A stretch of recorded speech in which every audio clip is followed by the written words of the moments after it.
We're going to look at example 4 in your section 3.3 notes. In this example, we want to use the power reducing identities to rewrite this expression that has trig functions with powers no greater than 1. So I went ahead and wrote down our two power reducing identities. So notice how we have a sine squared, and then we look at the other side, it has a cosine, but definitely the power is reduced. Cosine has a power of 1. Okay, and the same thing for cosine squared. Okay, so the power is 1, it reduces the power. All right, so we're going to start out with this expression, and the first thing we're going to do is we're going to plug in those two new identities.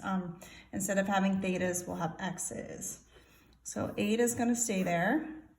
I have 1 minus the cosine of 2x over 2, and then 1 plus the cosine of 2x over 2.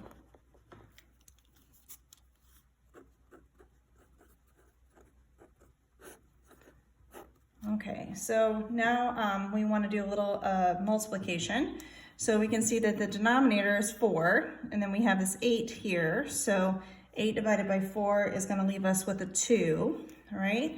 And in the numerator, we want to go ahead and FOIL out the 1 minus the cosine of 2x and the 1 plus the cosine of 2x. So when I do that, I'm going to end up with 1. I'm going to have a positive cosine of 2x and then a minus cosine of 2x. So those are going to cancel. So the only thing I have left after my 1 is the L in FOIL. So I'm going to have minus, and then it's going to be cosine squared of 2x after that foiling. All right, so we have a problem because now we're back to a power of 2, and our goal is to have a power of 1. Okay, so we're going to be using the cosine squared identity, and we can see that this 2x is the theta, okay, that we're going to be plugging into this other side. Okay, so we're going to have 1 and then minus, okay, and then for right here, okay, maybe an extra set of parentheses or a bracket, okay, for this, we're going to have 1, and then it's going to be plus the cosine of 2 times the theta, okay? So it's 2 times the 2x in this case, and that's all over 2. Okay, so it looks a little weird there for sure.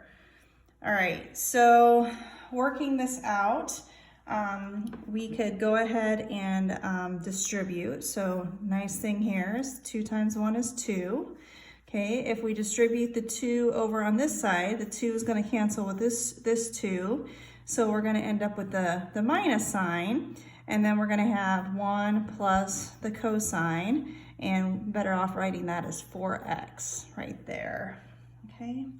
All right, so distributing again, we're going to have 2 minus 1, and then we're going to have a minus cosine of 4x, and then collecting our terms, we'll end up with 1 minus cosine of 4x. And that's exactly what we wanted. We wanted to end with something that has a power of 1, and we've done it. So that completes example 4.